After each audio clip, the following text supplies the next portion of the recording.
Umakant Yadav sir जी, इस classes की online web portal में आप सभी छात्रों का बहुत बहुत स्वागत है। पिछले सेशन में हम लोगों ने संसद से संबंधित शब्दों को देखा, संसद के सभी सत्रों को देखा, उसके साथ साथ विशेष सत्रों को देखा कि स्पेशल सेशन कब चलता है, इसमें हम लोगों ने देखा था। आशा है कि आपको बेहतरीन तरीके से क्लास समझ में आई होगी। अगर कहीं कोई दिक्कत या परेशानी होती है तो कमेंट सेक्शन में आप हमें ज़रूर बताएं। इसके बाद कहीं कोई दिक्कत तो अगर कहीं भी कोई भी किसी भी प्रकार की दिक्कत होती है तो कमेंट सेक्शन में आप हमें ज़रूर बताएं। आगे की तरफ आज हम एक नए चैप्टर के अध्याय की तरफ चलेंगे जिसका अर्थ है संसद के विशेषाधिकार। यानी जो संसद है, जिसके दोनों सदन है, लोकसभा और राज्यसभा, जिसका सत्र चल रहा है, उसके पास कौन कौन से विशेष अधिकार है, इसके विषय में हमें यानी संसद के अधिकारों के बारे में पढ़ना है।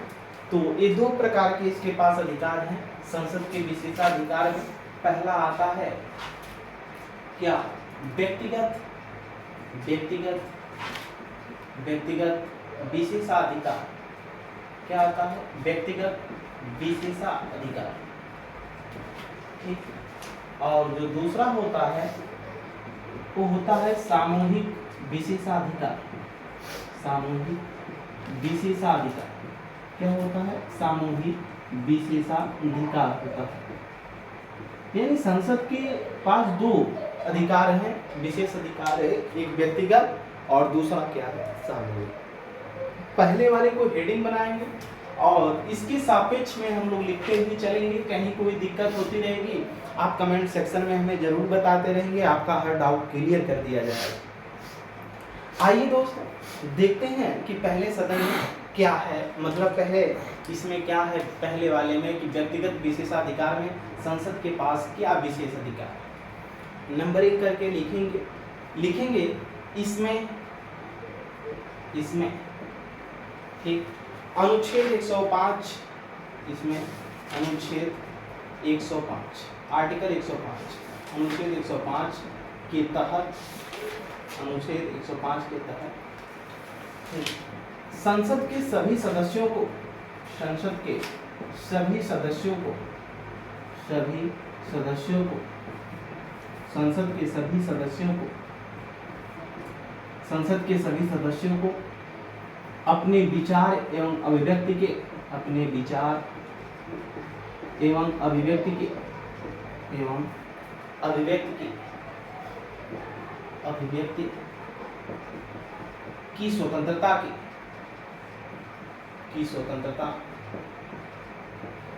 स्वतंत्रता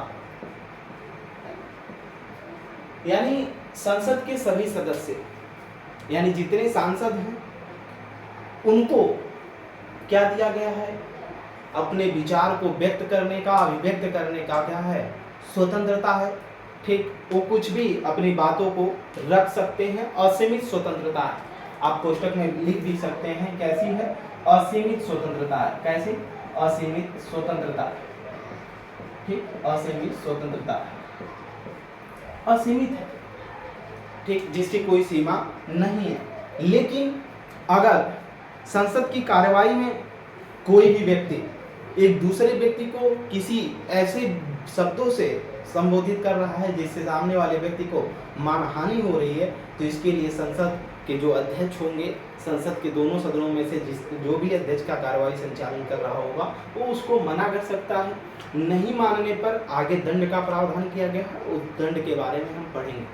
हाँ, अनुच्छेद 105 के तहत जो ये अधिकार दिया गया है, अगर इसके तहत कोई भी व्यक्ति अगर इसके तहत अगर कार्यवाही चल रही है और इसके तहत मान लेते हैं कि संसद के अंदर किसी न्यायाधीश को हटाने का, यानी सुप्रीम कोर्ट के जो न्यायाधीश नियुक्त होते हैं उन पे भी आपने पढ़ा होगा कि महाभियोग की प्रक्रिया से हटाया जाता है। तो अगर किसी भी न्यायाधीश को हटाने की बात चल रही हो, संसद में विचाराधीन हो, डालिए उसमें जो भी जितना आ जाए, तो संसद के जो सदस्य होते हैं अगर किसी भी न्यायाधीश के हटाने के प्रति विचाराधीन प्रक्रिया चल रही हो तो उस न्यायाधीश पे, चाहे वो सुप्रीम कोर्ट का हो चाहे हाई कोर्ट का हो, उस पर ऐसी कोई टिप्पणी नहीं करेंगे, ठीक, जिससे उससे सामने वाले न्यायाधीश को क्या हो, मानहानि हो, ठीक, यानी उस पर कोई ऐसा कलंक भी नहीं लगाएंगे जो गलत साबित करता हो। इस चीज को हमेशा याद रखिएगा। इतना ही स्वतंत्रता है उनकी नाक तक। आगे की दूसरे चलेंगे, देखेंगे कि दूसरे प्रकार क्या स्वतंत्रता है किसके पास, यानी जो संसद के सदस्य हैं इनके पास दूसरी स्वतंत्रता कौन सी, ठीक। तो दूसरी स्वतंत्रता की अगर हम बात करें तो जो सांसद होते हैं ये सदन में अपनी इच्छा अनुसार मतदान कर सकते हैं, इनकी स्वतंत्रता है, अपनी इच्छा अनुसार मतदान करेंगे, ठीक, अपनी इच्छा अनुसार। तो लिखेंगे संसद का सदस्य, संसद का सदस्य सदन में अपनी इच्छा अनुसार मतदान करेगा, अपनी इच्छा अनुसार मतदान करेगा, अपनी इच्छा अनुसार मतदान करेगा, अपना इच्छा अनुसार मतदान करेगा। यह उसकी स्वतंत्रता है, यह उसकी स्वतंत्रता है। इसके लिए उसे बाध्य नहीं किया जा सकता। कोई भी सदन का सदस्य है, उसकी पार्टी भी उसको बाध्य नहीं कर सकती। वो अपने स्वतंत्रता के अधिकार से क्या करेगा, अपना मतदान करेगा। यानी किसी भी विषय पर अगर मतदान होता है तो जो संसद के सदस्य होंगे वो अपनी स्वतंत्रता के साथ उस विषय पे अपना मतदान देगा, किसी भी विधेयक पर, ठीक। आगे की बात देखिएगा क्या है। तीसरा, जो संसद को व्यक्तिगत अधिकार मिला हुआ है, संसद के सदस्यों को यह अधिकार मिला है कि जब तक सदन की कार्यवाही चल रही हो, यानी संसद के सदन की कार्यवाही चल रही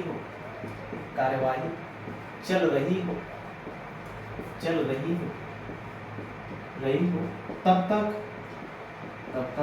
किसी भी सदस्य को किसी भी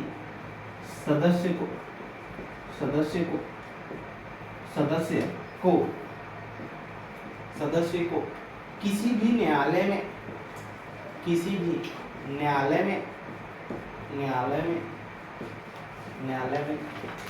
गवाही देने के लिए बाध्य नहीं किया जा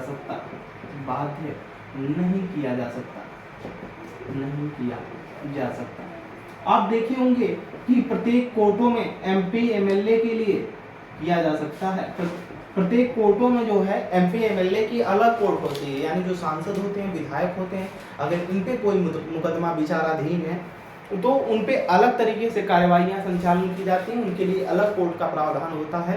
लेकिन जब तक संसद की अगर कार्यवाही चल रही है, सदन की कार्यवाही चल रही है, उस समय अगर कोई सांसद हो या विधायक हो तो उसको जवाब देने के लिए उसको किसी भी न्यायालय में बाध्य नहीं किया जा सकता।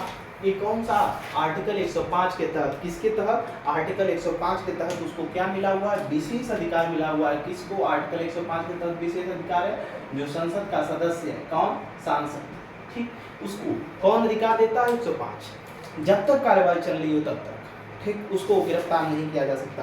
फिर इसमें संसद की जो अगला छूट मिलती है सदस्यों को, आर्टिकल 105 में ही कहा गया है कि अनुच्छेद 105 के तहत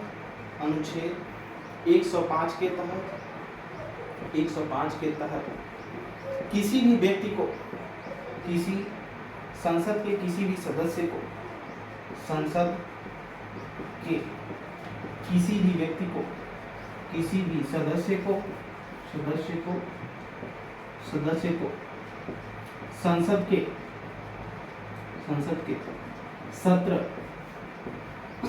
सत्र आरंभ होने के 40 दिन पहले और 40 दिन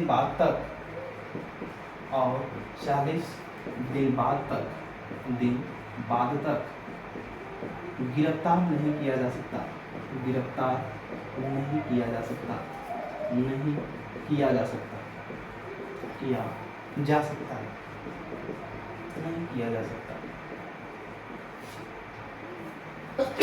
आप देखे होंगे कि अनुच्छेद 105 के तहत जो संसद के कोई भी सदस्य है, वो राज्यसभा का या लोकसभा का अगर है व्यक्ति, ठीक, संसद का किसी भी सदस्य, संसद के किसी भी सदन का सदस्य है, और जब संसद का सत्र चलता है, हमने कल सत्र के बारे में पिछली कक्षाओं में चर्चा किया, चाहे वो मानसून सत्र हो, चाहे बजट सेशन हो, चाहे शीतकालीन सत्र हो, इसके आरंभ होने से, यानी जब कोई भी सत्र आरंभ होता है उसके 40 दिन क्या पहले और फिर 40 दिन बाद तक अगर कोई सांसद गलती कर देता है, कहीं रेप कर देता है, किसी भी चीज में फंस जाता है, तो ऐसे समय में उसकी गिरफ्तारी नहीं की जा सकती, किसी भी तौर तरीके से उसकी गिरफ्तारी नहीं की जा सकती। यानी अनुच्छेद 105 के तहत संसद के जो सदस्य हैं उनको क्या मिला हुआ है, एक छूट मिला है उनका। क्या 105 क्या कहता है, विशेष व्यक्तिगत अधिकार देता है।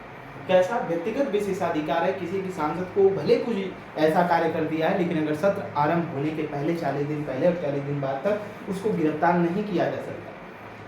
लेकिन ज्यादा अगर संगीन मामला है तो ऐसे समय में जिस सदन का वो सदस्य होगा उससे बात करने के, उसके अध्यक्ष से सहमति लेने के बाद ही होगा। यानी अगर लोकसभा का भी सदस्य है या राज्यसभा का, तो उसके सभापति या अध्यक्ष से निर्णय लेने के बाद ही एक कार्य उसको गिरफ्तार किया जा सकता है। यही चीज विधानमंडल के सदस्यों को भी मिली हुई, जो विधानमंडल के सदस्य हैं उनको भी ये अधिकार मिला हुआ है। किसके तहत अधिकार मिला है, अनुच्छेद 194 के तहत, ठीक।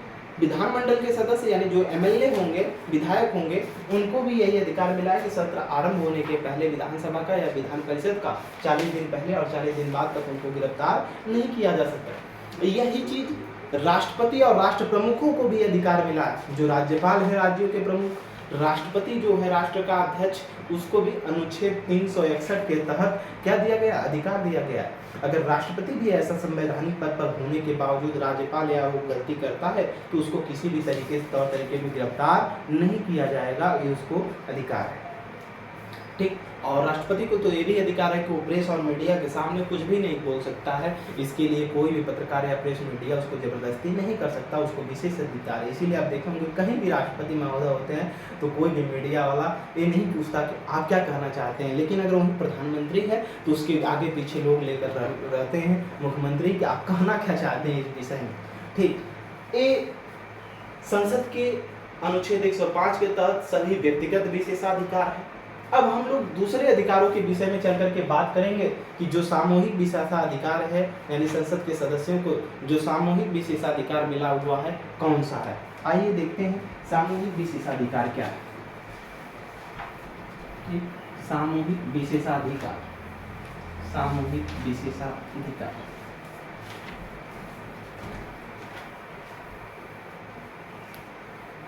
सामूहिक का मतलब है संसद पूरे देश के अंदर जितने लोग सम्मिलित, ठीक, उनके लिए बात कर सकती है सामूहिक विशेषाधिकार। यानी जो जनता है अगर इस सदन की कार्यवाहियों में कभी भाग लेती है, आप भी हैं, अगर सदन की कार्यवाहियों को देखना चाहते हैं, उसमें भाग लेना चाहते हैं तो आप भी भाग ले सकते हैं, ठीक। उसी के विषय में इसमें बात की गई है। तो हम लोग देखेंगे कि संसद के जो सामूहिक अधिकार है वो क्या। तो अगला है सामूहिक विशेषाधिकार, यानी संसद के जो सामूहिक विशेषाधिकार क्या है इसके विषय में हम बात करेंगे। तो इसके तहत क्या होता है कि जो सदन की कार्यवाही है, संसद का जो सदन है, इसकी जो कार्यवाही है, लिखेंगे सदन की कार्यवाही में बाहरी व्यक्ति जो सदन की कार्यवाही है इसमें बाहरी व्यक्ति को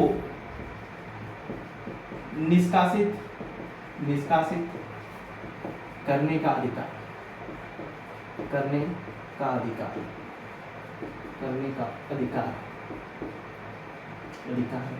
कभी आप आम सदस्य हैं और संसद के किसी भी सदन में अगर जाते हैं, इसी प्रकार राज्यों के विधानमंडल का भी है, आप अगर वहाँ पर जाते हैं और सदन की कार्यवाहियों में भाग लेते हैं कि कैसे आप देखना चाहते हैं कैसे लोग सांसद विधायक लोग बैठते हैं, कैसे बात करते हैं, कैसे प्रश्न उठाते हैं, कौन कौन सी कार्यवाहियाँ होती हैं, इन सारी चीज़ों को देखने के लिए जब आप पहुँचेंगे संसद में तो इस सदन के ऊपर डिपेंड करता है कि सदन का जो अध्यक्ष है वह निर्णय लेगा कि आज की कार्यवाहियों में कौन सम्मिलित हो सकता है कौन नहीं। अगर वो चाहेगा कि आज की कार्यवाही में बाहरी जो व्यक्ति होंगे ये बाहरी व्यक्तियों को नहीं दिखाया जाएगा तो पर्दा गिरा करके आपको बाहर निष्कासित कर दिया जाएगा। इसके लिए आप जबरदस्ती नहीं कर सकते, क्योंकि संसद को क्या है, सामूहिक विशेषाधिकार प्राप्त है। आप लोकतंत्र का हवाला नहीं दे सकते क्योंकि संसद को सामूहिक विशेषाधिकार प्राप्त है। ठीक, दूसरी है, ठीक, दूसरा है संसद को अपनी कार्यवाही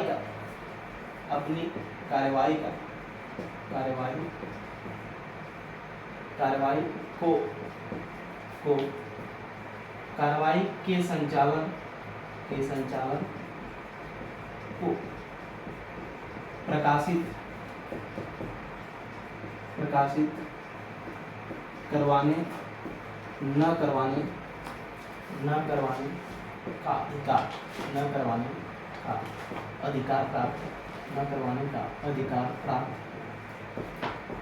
अधिकार प्राप्त है। किसके माध्यम से? प्रेस, टीवी, मीडिया के माध्यम से। अगर संसद का जो कोई भी सदन है, चाहे लोकसभा चाहे राज्यसभा, अगर वो चाहता है कि हमारी जो आज की कार्यवाही चली या जो चल रही है इसको लाइव टेलीकास्ट में दिखाया जाए या प्रकाशित किया जाए पेपर में कि कल की कार्यवाही कैसी रही, तभी होता है। इसमें मीडिया की आज़ादी काम नहीं करेगी जो आर्टिकल क्लास फर्स्ट सब क्लास फर्स्ट में दी गई, नहीं, वहाँ पर मीडिया बैन है। ठीक, वो कौन तय करेगा? इस संसद के जो सदन के अध्यक्ष होंगे वो तय करेंगे कि क्या हमारी जो कार्यवाही का संचालन है इसको प्रकाशित करवाने का अधिकार है या नहीं है। अगर इसके बावजूद भी कोई करता है तो उसको संसद दंड देती है। अभी हम लोग पढ़ेंगे आगे चल करके कि संसद की अवमानना, यानी संसद के द्वारा कोई भी अगर निर्णय दिया गया है, बात की गई है, अगर उसमें आप अवमानना करते हैं तो आपको दंडित किया जा सकता है। इसके लिए अधिकार दिए गए हैं।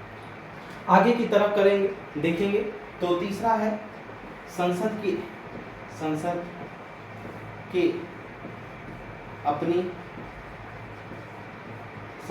अपनी कार्यवाही पर अवमानना होने पर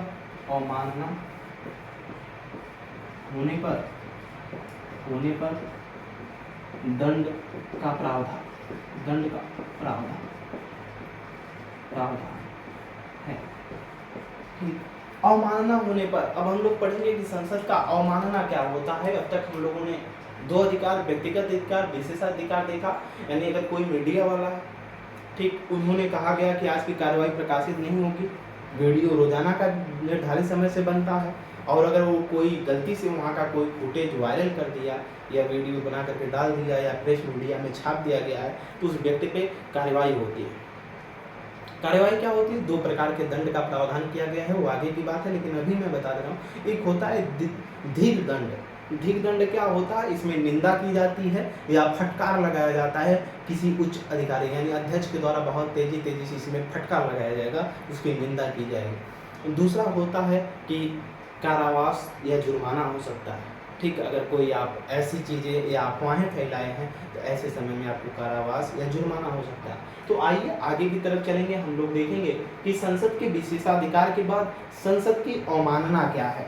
ठीक, संसद की अवमानना, कंटेम्प्ट ऑफ पार्लियामेंट क्या है? संसद की अवमानना, आइए चलते हैं। अवमानना से ये प्रकट होता है कि बात को न मानना।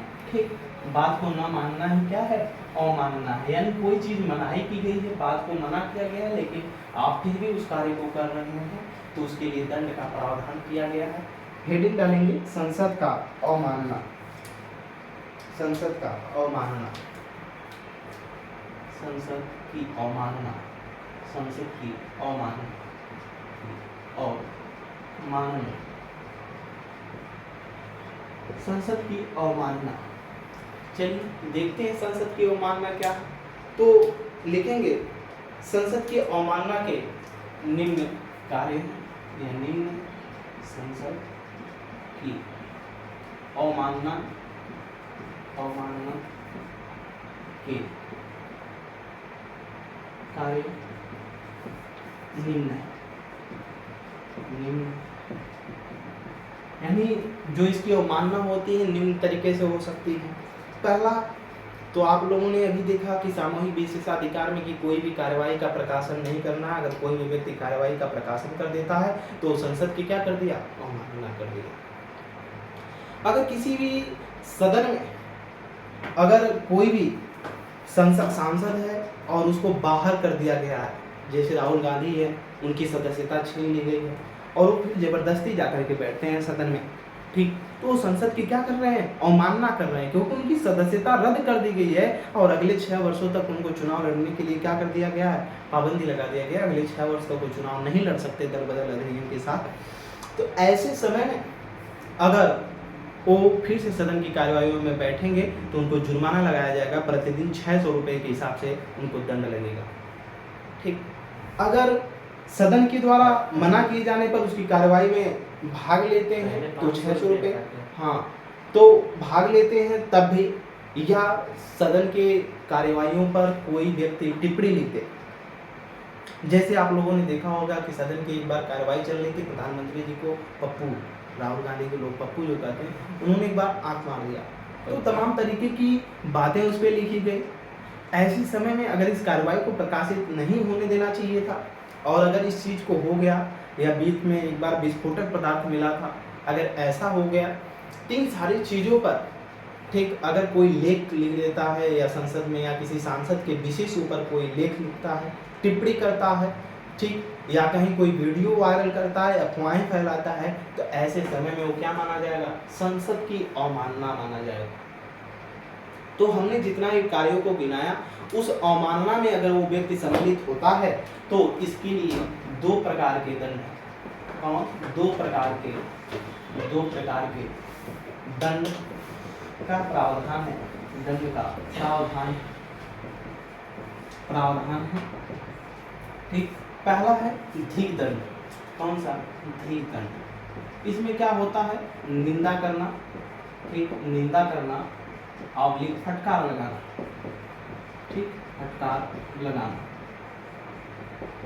और दूसरा लिख लीजिए कारावास या जुर्माना, कारावास या जुर्माना, ठीक।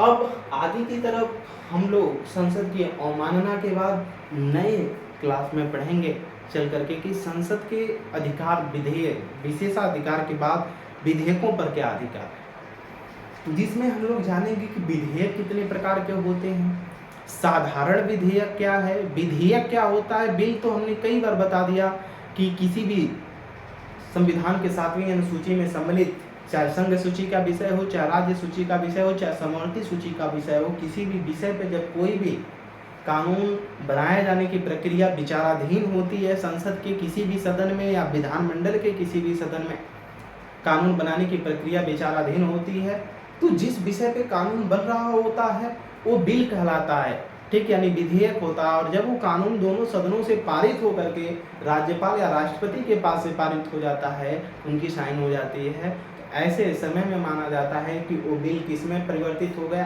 एक्ट, अधिनियम में परिवर्तित हो जाता है। तो हम लोग बात करेंगे कि विधेयक कितने प्रकार के होते हैं, साधारण विधेयक क्या होता है, संविधान संशोधन विधेयक क्या होता है, इस पे क्या अधिकार है संसद का। फिर इसके बाद बात करेंगे कि जो धन विधेयक है और वित्त विधेयक है, दोनों में अंतर क्या होता है, ठीक। क्या धन विधेयक पर जितना अधिकार लोकसभा का है उतना अधिकार राज्यसभा का भी है, इस प्रश्न को भी देखा जाएगा। क्या वित्त विधेयक धन विधेयक ही होता है कि अलग होता है, इस पे भी चर्चा किया जाएगा। तो विधेयकों के प्रकार और विधेयकों पर संसद की शक्तियाँ क्या हैं, हम इन पे अगली कक्षाओं में आपसे भी चर्चा करेंगे। तब तक के लिए अगर कोई भी दिक्कत होती है तो आप हमें कमेंट सेक्शन में ज़रूर बताएं। Umakant Yadav sir GS classes में जुड़ने के लिए आप सभी छात्रों का बहुत बहुत धन्यवाद।